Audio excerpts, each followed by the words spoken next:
back with that goddamn horse show. BoJack Horseman. By the way, we're Third Street Reactions. And we're eating right now. We're eating, and I'm Zach. I'm Shane. I'm James. And what did we find out last time? That was the Boston episode. Diane's dad passed away, unfortunately. They had a party. What's that? They had a party. Well, they went back For his death. Yeah, for his death. Yeah, she went back to Boston. Her family was just a shit show. And she fucking chummed her dad. No, Yeah. they chummed her dad. They chummed her dad. Yeah. Which, Ugh. yeah. That's a hell of a thing. Did they end up at the bar with him or some bullshit? Or? They did, yeah. Yeah. So they show like the stereotypical Boston town. I think what people think when they think of Boston. Yeah. Because Bill Burr always jokes about it. Like, you think we're over here? You think we're out here on the fucking river? Working on the boats? You know what I mean? But It was a good episode. it was good. It was kind of about that character, you know. And she's not perfect either. She goes home. She has a shitty family life, and she became semi-successful, or she's like more of an intellect than they are. I don't know if she's financially successful, really, because I think they make a knock about how she's a certain age and you know she's not very successful, right? Well, at one point she got pissed, and you could hear the Boston accent start coming out. Yeah. You know what I mean? And BoJack just happened to, I don't know if he went with her or he was there. He was there. And they liked BoJack a lot, and they started hanging out with BoJack. Well, they stopped because they were going somewhere else, and they had to make a pit stop there because her dad died. Oh, yeah. And he ends up going in because he got tired of waiting on her. Waiting in the He's car. playing with the kaleidoscope. Yeah, he was waiting in And the he car. got bored with it. You know, Yeah. BoJack's the one, though, that I think told her family that she's basically not as successful as it appears. Yeah. She made herself out to be. Yeah. So that was a shame. Yeah, and that's pretty much it. That was pretty Yeah, much and it. he ended up writing that letter about her dad, or from her dad, but you can tell Oh, it was from yeah. him to kind of cheer her up. That was Yeah. actually pretty sweet. And so he came through for her in the end. And so he kind of, they're bonding more as time goes on. It's great to have a character like that who is constantly being shitty, but you kind of, I think, root for him because there's little moments like that where you see his kindness. It kind of reminds me of some people in our family, where they just, they're just kind of grumpy most of the time, but once in a while they just surprise you. Once in a while. It's a pet name. I don't have actual honey. First day, huh? Well, stick with me. You're gonna be just... Probably just forgot the lazy bug. Do you have anything to worry about with you, Diane? What?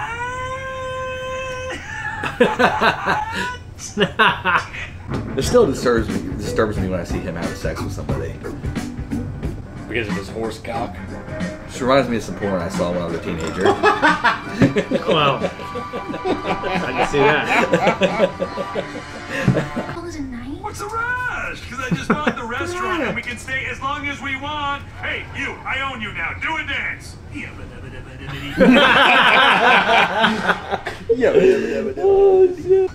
Give me a bottle of something to help me forget my problems.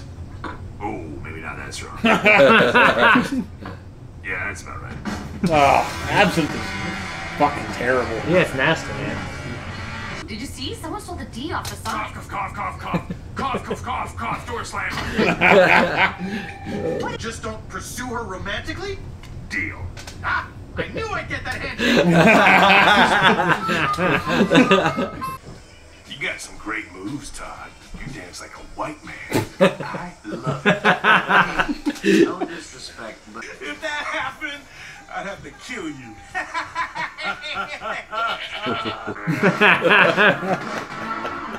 will you do me the honor of becoming Mrs. Peanut Butter? Wow, this is happening so fast. Yes, I'll marry you. Let's kick it! Erica, did you hear she said yes? Come on in! What a asshole. It's her! Make that celebration scotch! What's the difference? It's the same scotch! Diane! Hey, I saw you left me a voicemail. Delete it. It's just a drunken recipe for bunt cake. Not important. Okay, I gotta go. They're about to move the D back. Oh, shit. Say there's no news stories in Hollywood.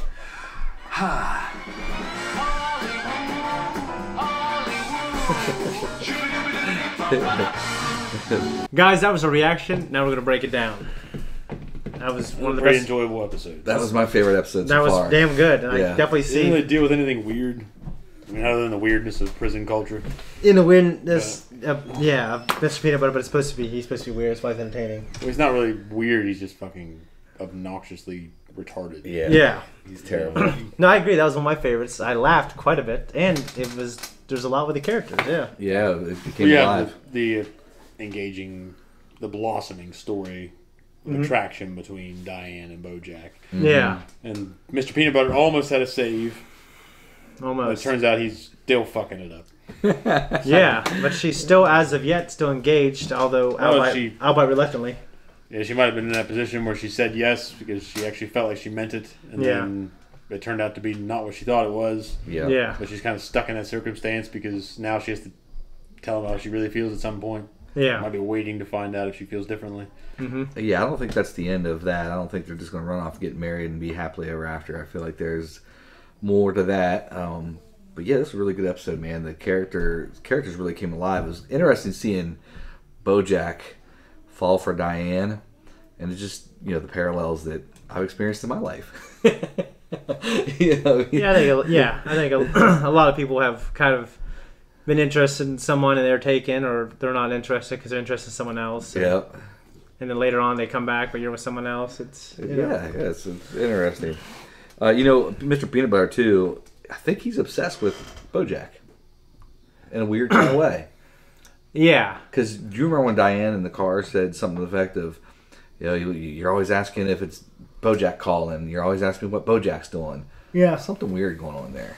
Yeah, I'm really obsessed with BoJack. I think it's kind of like this weird, competitive man crush type thing. Yeah, I think you're right.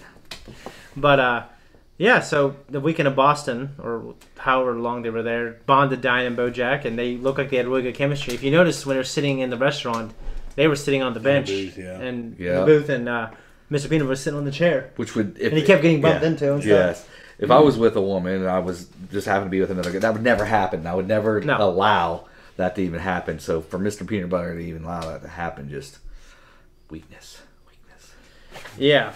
Have you ever thought about if you had to go to prison, like having to maybe join a gang, or to protect yourself or something like that? Like, would you do it? And well, it's tough because I think if you're in there for years on end, there have to be some realities you have to face. Yeah. And how do you navigate the certain situations? Because a lot of them already have pre-existing beliefs before they go in, or affiliations that they probably would naturally. That's why probably 90% are there. Yeah, and they probably naturally, would fall into any category. Yeah. So what about the everyday guys that? Well, yeah, you figured people with the same skin color, they'd kind of cluster towards each other. Yeah. Because like in toddlers, like I can't remember what age it is. It's very young. It's like before 2 years old. Toddlers, babies of different skin color will recognize and be with babies of their skin color. Yeah. White kids, black. Yeah, I think that's just like, and I don't think it's a racist thing. It's like a recognition thing. Yeah, I've watched enough documentaries on this type of thing, and really, it's really interesting when you see somebody come from like the outside who lives a diverse life and has diverse friends.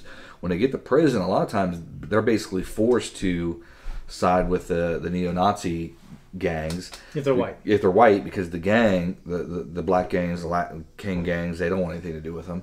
And, then they have the choice of, hey, you either stay basically a solo man.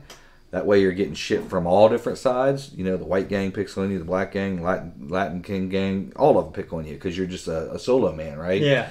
So it kind of pushes you in a corner. What do? You go and, violate your conscience and your ethics and your morals and go join the neo-Nazis, or do you get your ass whipped by all three? Yeah, I mean, it's that's a hard thing. It's tough. Dude, yeah. As a solo man, you might be easier prey, but if you join a gang, you might become a target. Yeah. So that's what I'm thinking. You're a target either way. I think you're a target either way. You're probably more likely to be killed if you're in the gangs, but you're probably more likely to get raped if you're a solo guy. Exactly. So, it's tough. I mean, if you're in a gang, at least you have other people that if you do become a target, that could potentially help defend you. Yeah, I'd want to be defended. I wouldn't want to just go beat down people of different skin colors. Yeah, I mean, it's I don't even know who I would. Reality that's all wrapped up in that, though. Yeah. I mean, the interesting thing about you, honestly, is you would probably have a choice between the Latins and Like the Todd, whites. you know? Oh, I don't think he'd make it into the Aryans. Probably not. Probably not. They seem a little hard nosed. Probably not. You know, I won't make the cut. probably not. You would. All three of them would just agree that they're just going to whoop Shane's ass. They're like, you know what? Probably. This guy's a mutt. We're just going to beat his Standing in ass. the corner. What does he look like to you? I mean, I've always been he kind of. looks like a Mexican. I looked more Asian when I was young, and now I look more Hispanic. I agree with that. So you know, I don't know. I don't know what I'd do. Yeah. I feel like I wouldn't want to join any.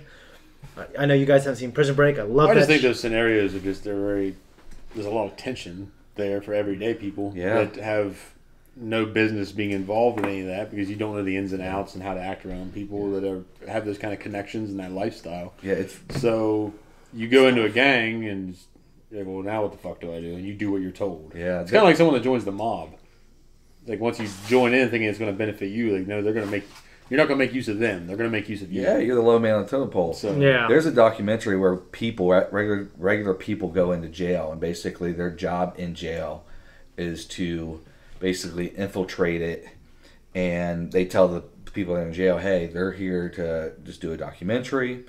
Well, criminals aren't as dumb as people think they are. Yeah, they know they're up there to do something. But anyway, their job there is to find out information, find out where the drugs are coming from, find out where, about the violence and where they're like beating each other up, because they'll beat people up, in like the bathroom stalls or whatever, These guys go in just being like regular fucking white collar dudes, and by the end, I think it's like 60 days, 30 days or 60 days, something like that. By the end, dude, some of them have went like sideways, like start kind of participating in stuff. You know what I mean? That's crazy. It's probably the dangers of undercover work. Yeah. It's like The Departed, man. Yeah, you start going into that lifestyle and infiltrating that, and they start including you and expecting you to do these sort of things, and you become one of them. Yeah. You have to. And to convince them. Imagine if you're going out to murder somebody with this group, and murder's not the worst thing you can convict them of. They're after them for something else, and you have to participate. Yeah, that they would expect you to. Right. If you always come up with excuses. Why weren't you the last hit? Yeah. We need you on this one. Come on. Yeah. So, remember White Power Bill from Arrested Development? So he's in jail with their father, and his father and the patriarch kind of makes friends with him. Job gets into prison so he could break out as a magic trick. Mm-hmm. And like they say, this is White Power Bill, and then he takes a coin out from behind his ear. He said, dirty ears. Dirty ears Bill. And he's out calling him Dirty Ears Bill. And then later on during a baseball game, he stabs Joe. He goes, White Power. I remember that. It's made to be funny. It's really funny, yeah. Fucking Mr. Peanut Butter putting the pendant in the food. Ain't that some dumb shit to do right there? Break your teeth. Break your teeth. That's what I thought, man. Break your teeth off. Choke hazard. Yeah, Couldn't believe that, man. Yeah. And I think if you did that with a woman, she would think it's pretty fucking douchey. Don't you think so? I think it probably depends on your relationship and who you are. Like, if they would expect something like that from you, right? Maybe, but if you're just like any one of us that did that, it'd be kind of awkward. And it's different. I think it's different too. Like that was like ravioli or something, right? Wasn't it like little ravioli? Yeah, it looked like ravioli. Yeah, it was made to make us feel like it was awkward and weird. weird. But if it was like in the middle of a cake or something, like a little ring box or something, that'd be different, I guess. Out of the three of us, this man's the one that would do it. Yeah, not something grandiose, something extravagant. Have you guys ever done anything like that where and now you look back, man, I was a little over the top? Well, I've gone. I mean, I've gone over the top, but like you should not have gone that far in the point at that point in the relationship. Oh, okay. So you're talking about jumping the shark. Jumping the shark. Yeah. I thought you meant like just going through hell or high water for somebody that you shouldn't have gone through all that for shit for. Because I've definitely been there. Yeah. But I probably definitely did both. I've definitely done. I'm not going to talk about it. But yeah, I've definitely done, especially like in elementary, junior high. Yeah. Oh, well, if you're going to go back to the kid days, no. Yeah, I definitely did. I definitely, yeah. When I got older, I didn't do that shit. But, yeah, it was embarrassing. Yeah, I don't think I've went crazy over the top, but I've definitely read people the wrong way. like thought people were into me and they weren't into me. And it's like, God damn, you know what I mean? Yeah. That's a mistake I don't want to make. Yeah. Have you guys ever been in a situation with another man where you just felt like you always had to one-up them? Not anywhere close to where this show was showing it. Right. But I've definitely known and worked with some one-uppers. Yeah. Hey, that happened to me, except it was worse. You know what I mean? Exactly. Yeah. I used to work with a guy like that. Like, I don't think I've ever been in a situation where I had to actually one-up. Yeah. I don't even really know if I've been around somebody that's been a one-upper. Really? In that strong sense where someone has to point out that what they've done is better than you. I've been around arrogant people. Yeah. And I know sometimes I can be arrogant, but yeah, I've been in like this little tit for tat like a type tiff. thing. Yeah. You know, where they're just this arrogance is like, they want to talk over you and like, oh yeah, but I've done this and like. Yeah, I mean, a few times I have, and it's irritating. I never would try to participate. Like in sports, I would try to outcompete people. I think it's a little different. You're competing for a job or you're competing for a position. Yeah. Like, my experience is mostly like kind of they want to overshadow you, or they want to, which is kind of the same thing, but in this sense, like whatever you say just kind of gets ignored or passed by.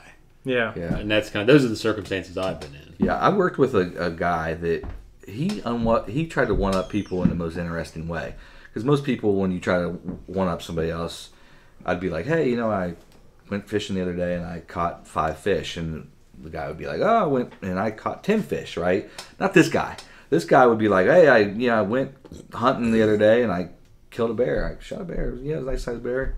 He'd be like, yeah, I went hunting the other day, for bear, and I killed that motherfucker with my bare hands.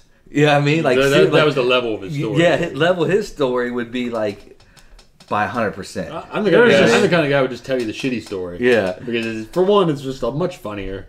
And it's much more enjoyable. Right. Just get it out of the way. There's no competition involved. Yeah. Like one night we went fucking frog gigging, my dad, my brother, and I. Yeah. My dad had this brilliant idea. We're going to take this John boat and we're going to go on this creek up in Waterford. Yeah. And we're going to go up this entire length, drive so many miles out this way, get dropped off in the John boat, and row that fucker back up the river or the creek all the way to the campsite. And we're going to frog gig all night. Wow. It's going to be great. Okay. So fun. I go, and in the end it was fun. It was cheap fun. Yeah. Yeah. But we did not get one fucking frog You didn't get all one. night. And Really? we had to march that fucking boat through most of that creek because it was too shallow in a lot of places for the boat to go through. So we had to get out and trek through all this water. And my dad about drowned a couple of times. He went under. He wasn't floundering, but Right. you know what I mean. He went under. And it was pitch dark. Pitch dark. Yeah. And my brother and we're just struggling around. Everybody's had their moments of bitching or laughing or going on. Wow. But we get to the very end of it.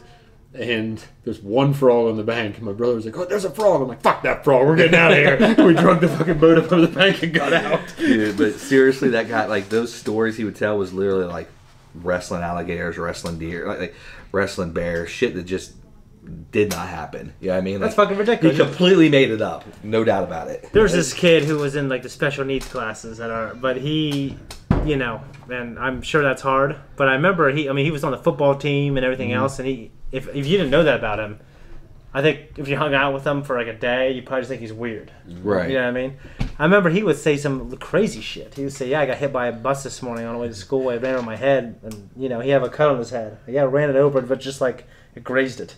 Damn. And he meant it. He was telling us that story. So really, I'd say his name. Like, hey, I was maybe I'd be like, "Tell us what happened to you yesterday." You know what I mean? He'd make up some other shit. And I He's remember, not a compulsive liar. Right. yeah, and he didn't have the capacity to understand that his outrageously loony stories were out of the realm of Even a belief. possibility, Yeah. I have been in like push-up competitions before. That's the one thing they did. It was funny having Beyonce in it, It was. and they were kind of making fun, not making fun. running with their song. Running with their song. Yeah, yeah.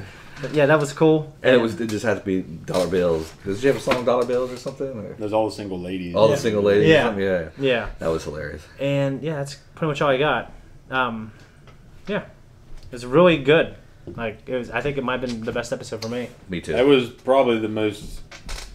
It was kind of easily navigated episode. I think I could guess, show for me. anyone this episode, and they go, "Oh, this is." Yeah, because some of the other ones have definitely dealt with a lot more cringy material, which is fine, and a lot of them were really funny. It's just this is the episode that kind of just it seemed more mature, because you can say a lot of things are mature, but Yeah. I don't know. It's very navigable for For anyone. anybody. I think I could show anyone this, and the other ones I couldn't show. And it would still be funny. Yeah. For anybody that watched it. You still have the drunk horse. There's a relatable story. And the fucking showboat dog and everything. Yeah, I like the stuff with the liquor. Like there's like a celebration liquor, and there was a and celebration scotch. And no, it was the one was the. I don't know, depressing or whatever scotch. Disappointment scotch. Or something. Disappointment scotch. And she's like, well, which one's which? She's like, they're the same scotch. Yeah. That was great. No, but yeah, I liked it. Other than that, that's all I have. That's it. Guys, thank you so much for watching our reaction. If you like us, you must support us. You can. Just like this video. Subscribe to our channel. It really, really helps. Comment down below. It helps the algorithm. And let us know what you think about the episode.